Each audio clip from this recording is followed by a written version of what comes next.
Hello, everyone. While I have zero problem with the Trump administration sputtering about the Jeffrey Epstein scandal, it's sort of flooding all the news sources, most of the media. So it is difficult to find material on my topic of interest, the war in Ukraine, outside of Ukraine.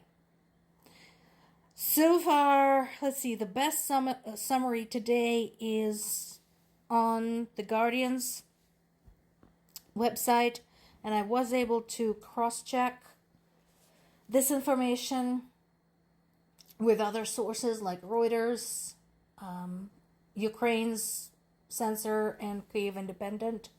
So it all checks out. It's just easier from one source. So here's what we got. U.S. had approved this sale to Ukraine of $322 million worth of Bradley infantry fighting vehicles and Hawk surface-to-air missile systems.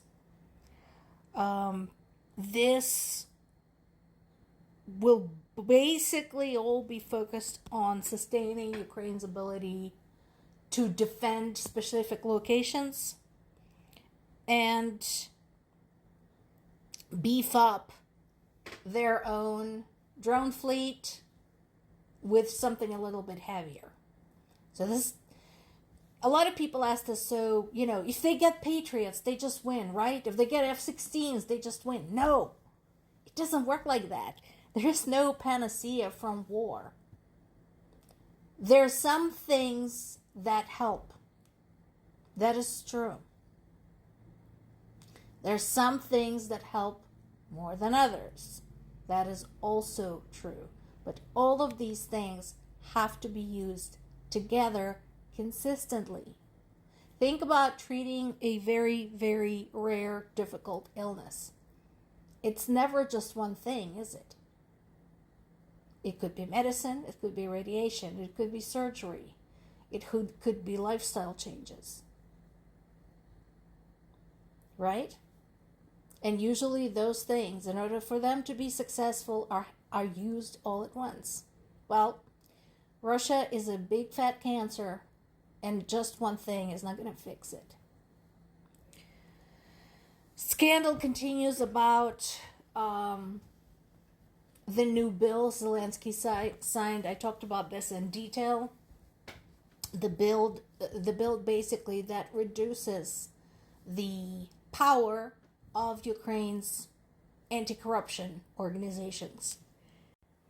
The public is extremely upset about this, and not just the civilians, but the soldiers feel betrayed about this too. And here's why.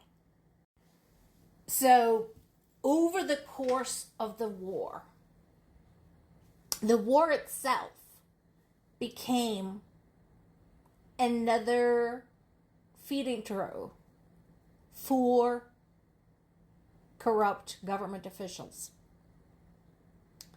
We've had cases that were widely publicized of Ukrainian law enforcement catching high-ranking officials basically stealing from their own people, from their own country at the time of war, and from their own army. Now, those people were tried, were sentenced, etc., etc., but the damage has already been done. The reason they were able to catch those assholes was because Ukraine's two anti-corruption organs had a fairly large degree of autonomy from the rest of the government. Remember, the comparison I gave you is they functioned how the Supreme Court should function. Not how it functions now, I get it, I know, but how it should function. It should be autonomous, and it should be there to work with the rule of law and act accordingly. So that's what those anti-corruption organizations were. And so now with this new bill, their autonomy is in jeopardy and folks are unhappy, and the reason the soldiers are unhappy, they're pointing out, hey guys, look at this.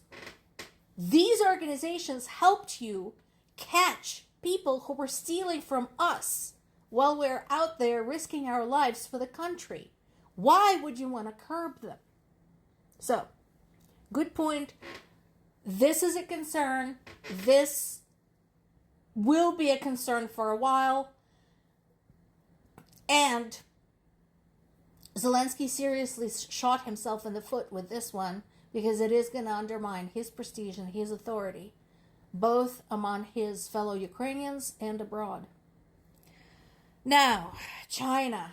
We haven't talked about China in a minute. So, Chinese-made engines for war drones and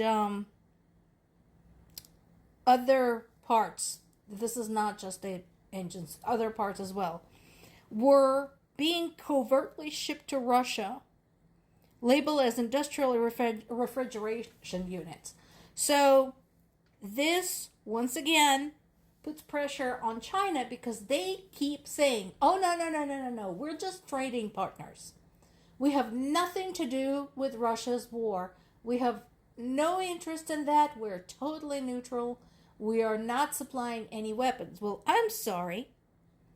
Engines for war drones is a weapons part. That's a military supply, guys. Not to mention, if you had nothing to hide, why would you ship them in mislabeled containers?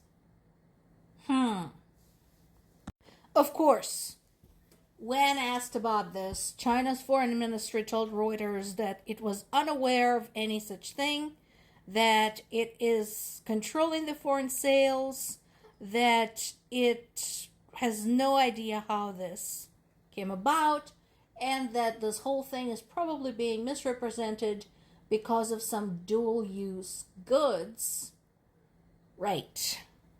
Of course. And Russia continues pounding Ukraine, this time, once again, at the Black Sea port of Odessa, hitting the city's historic center, which is a UNESCO World Heritage Site, and the historic Privoz market has been on fire. Not to be outdone, so the oil facility that Ukrainians had hit is still burning in Russia's Krasnodar region. And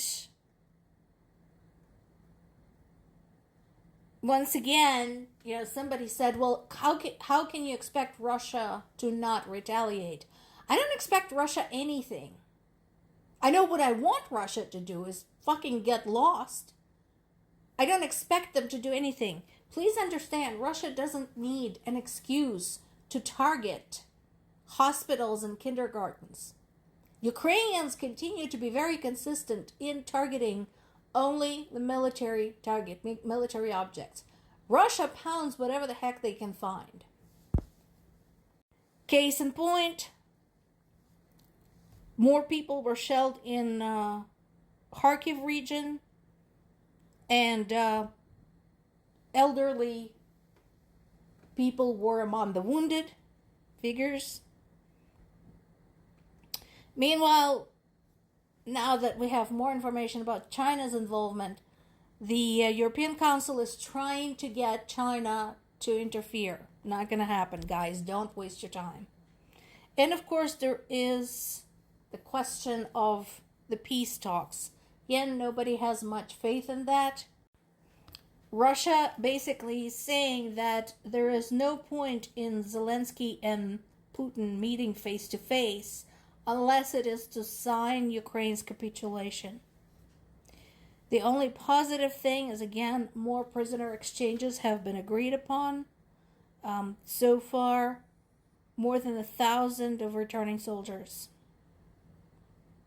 That's good news for those families. More to come.